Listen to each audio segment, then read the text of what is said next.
हिंद। नमस्कार friends. GK के video में हम वैदिक काल पढ़ रहे थे। तो वैदिक काल का आज जो वीडियो है उसमें हम सारे प्रश्नों को कंप्लीट कर लेंगे, यानी वैदिक काल कंप्लीट हो जाएगा। उसके बाद हम मौर्य साम्राज्य की प्रश्न बनाएंगे। तो आज हम वैदिक काल की वर्ण व्यवस्था, विवाह संस्कार और अन्य जो भी महत्वपूर्ण प्रश्न हैं उनको शामिल करके और इस वीडियो को कंप्लीट करेंगे। तो वैदिक काल की जो वर्ण व्यवस्था है उसके बारे में हम देखते हैं। वैदिक काल में वर्ण व्यवस्था किस प्रकार से थी। तो जो वैदिक काल में वर्ण व्यवस्था थी उसके बारे में देखते हैं। जो ऋग्वेद है उस समय ऋग्वेदिक काल में आरंभ में वर्ण व्यवस्था को 3 भागों में बांटा था, यानी आरंभ में 3 ही भाग थे, ब्राह्मण, क्षत्रिय और वैश्य। इस प्रकार से 3 भागों में बांटा था। परंतु ऋग्वेद के 10वें मंडल में पुरुष सूक्त में, याद रखना है हमें, जो चौथी व्यवस्था है वर्ण व्यवस्था, उनको 4 भागों में किसमें बांटा। ऋग्वेद के 10वें मंडल के पुरुष सूक्त में पहली बार 4 वर्णों का उल्लेख मिलता है। निम्न 4 वर्ण कौन कौन से हैं देख लेते हैं। पहले 3 थे, ब्राह्मण, क्षत्रिय, वैश्य और अब शूद्र। इस प्रकार से 4 वर्ण व्यवस्था में बांटा गया। और प्रत्येक वर्णों की उत्पत्ति कैसे हुई देखते हैं। ब्राह्मण की उत्पत्ति आदि पुरुष के मुख से हुई है, यानी सर्वोच्च माना गया है ब्राह्मण को। दूसरे नंबर पे क्षत्रिय, जिनकी उत्पत्ति आदि पुरुष की भुजाओं से मानी गई है। वैश्य, जिनकी उत्पत्ति आदि पुरुष की जंघाओं से मानी गई है। इस प्रकार से इनकी वर्ण व्यवस्था की गई है। अगला है शूद्र। तो शूद्र की उत्पत्ति आदि पुरुष के चरणों से मानी गई है। इस प्रकार की ये जो 4 वर्ण व्यवस्था है इनकी उत्पत्ति शरीर के अंगों से मानी गई है। वर्णानुसार उनका कार्यभार व कार्यक्षेत्र के बारे में देख लेते हैं कि कौन से जो वर्ण की व्यवस्था क्या थी, किस प्रकार के कार्य थे, कार्यक्षेत्र क्या था। तो ब्राह्मण है, इनका कार्य था वेदों का पठन पाठन करना, भिक्षा तथा दान ग्रहण करना तथा धार्मिक अनुष्ठानों को संपन्न कराना।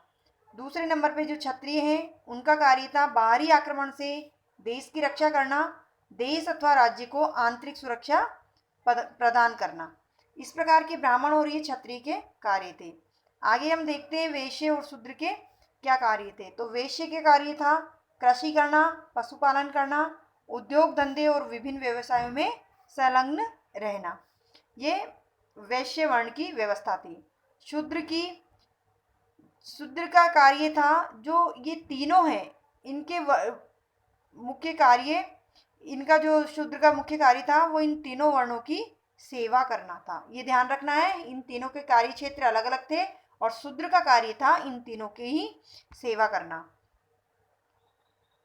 प्रारंभ में वर्ण व्यवस्था कर्म पर आधारित थी, लेकिन उत्तर वैदिक काल में, यहाँ प्रारंभ से अर्थ है ऋग्वेद में, जो ऋग्वेदिक काल था तब वर्ण व्यवस्था कर्म पर आधारित थी और उत्तर वैदिक काल में यह व्यवस्था जन्म पर आधारित हो गई, जब इनमें ऊंच नीच और भेदभाव की भावना आ गई। वैदिक काल के संस्कार। अब हम वैदिक काल के संस्कारों के बारे में देख लेते हैं, यानी जो हमारे संस्कार होते हैं उस समय से ही शुरू हो गए थे। तो संस्कारों के बारे में जानकारी लेते हैं। संस्कारों का शास्त्रीय विवेचन सर्वप्रथम किससे प्राप्त होता है। तो हमें सबसे पहले ये देखना है कि ये जो संस्कार है वो हमें कहाँ से मिलते हैं, इनका जो विवेचन है, उल्लेख है, वो कहाँ से प्राप्त होता है।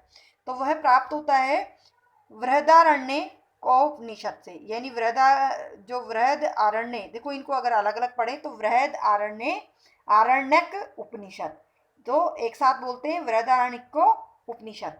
संस्कारों की संख्या कितनी है। तो संस्कारों की संख्या 16 मानी गई है। और 16 संस्कार कौन कौन से हैं इनको देखते हैं। गर्भाधान संस्कार, दूसरा पुंसवन संस्कार, तीसरा सीमांतोन्नयन संस्कार, चौथा जातकर्म संस्कार, पांचवा नामकरण संस्कार, छठा निष्क्रमण संस्कार और सातवां अन्नप्राशन संस्कार, आठवां चूड़ाकर्म संस्कार, कर्णवेद संस्कार, 10वां है विद्यारंभ संस्कार और 11 है उपनयन संस्कार, 12वां वेदारंभ संस्कार। उसके बाद 13वां है गोदान, या इसे केशांत संस्कार भी होता है, गोदान के साथ साथ केशांत संस्कार भी होता है। तो गोदान या केशांत संस्कार। उसके बाद समावर्तन संस्कार, 15वां है विवाह संस्कार और अंत में है अंत्येष्टि संस्कार, यानी जब मनुष्य मर जाता है तो उसके बाद उसकी अंत्येष्टि क्रिया की जाती है, ये भी एक प्रकार का संस्कार है। अगला प्रश्न देखते हैं, जन्म से पहले कौन कौन से संस्कार किए जाते हैं। जो ये हमने 16 संस्कार देखे हैं, उनमें से कुछ संस्कार ऐसे हैं जो बालक के जन्म से पूर्व ही किए जाते हैं। तो ये कौन से संस्कार है जो जन्म से पूर्व किए जाते हैं? तो उनमें सबसे पहला है गर्भाधान, यानी जो गर्भधारण की प्रक्रिया होती है वो गर्भाधान संस्कार कहलाता है। तो जन्म की शुरुआत ही वहीं से होती है। दूसरा है पुंसवन संस्कार, तो इसमें पुत्र प्राप्ति हेतु, यानी जन्म से पहले की बात है ये, पुत्र प्राप्ति हेतु गर्भधारण के तीसरे, चौथे व 8वें माह में किए जाने वाला संस्कार पुंसवन संस्कार कहलाता है। उसके बाद है तीसरा सीमांतोन्नयन संस्कार। ये तीसरा संस्कार भी जन्म से पूर्व किया जाता है। स्त्री के गर्भ की रक्षा के लिए चौथे व 5वें महीने में किए जाने वाला संस्कार सीमांतोन्नयन संस्कार कहलाता है। अगला प्रश्न देखते हैं, जातकर्म संस्कार किसे कहते हैं। यानी ये 3 संस्कार तो जन्म से पहले हुए, अब जो जन्म के बाद जो संस्कार होते हैं वो देखते हैं। तो शिशु जन्म के उपरांत पिता द्वारा नवजात को मधु या घृत चटाकर कान में मेघाजनन मंत्र पढ़ा जाता है।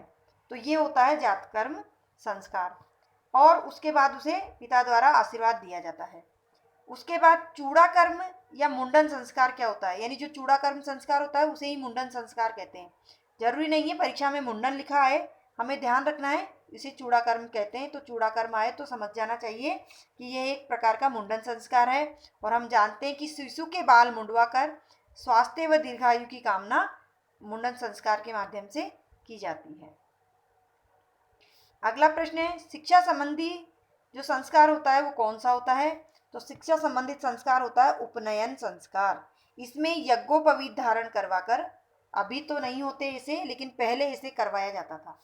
बालक को ब्रह्मचर्य आश्रम में प्रवेश कराया जाता था, यानी वो ब्रह्मचर्य का पालन करता था और गुरु के आश्रम में रहता था, और संयमी व उत्तरदायित्व पूर्ण जीवन जीने का आदेश दिया जाता था। यानी ब्रह्मचर्य का पालन करता था तो संयम और नियमों का ध्यान रखना पड़ता था। केशांत संस्कार क्या होता है। तो केशांत संस्कार देखते हैं, इसमें बालक की जो प्रथम बार दाढ़ी मूछे आती है, यानी जो छोटी छोटी दाढ़ी मूछे दिखने लग जाती है और उसको जो पहली बार मुंडवाया जाता है तो उसे कहते हैं केशांत संस्कार। समावर्तन संस्कार कब किया जाता है। तो समावर्तन संस्कार किया जाता है विद्या अध्ययन पूर्ण होने पर। हमें ध्यान रखना है, उपनयन संस्कार और समावर्तन संस्कार कब किया जाता है। समावर्तन अध्ययन पूर्ण होने पर, उपनयन विद्या आरंभ के लिए किया जाता है। देखो हमने उपनयन देखा, यज्ञोपवीत धारण करके ब्रह्मचर्य आश्रम में शिक्षा प्राप्त करने के लिए जाता है, वो तो होता है उपनयन संस्कार।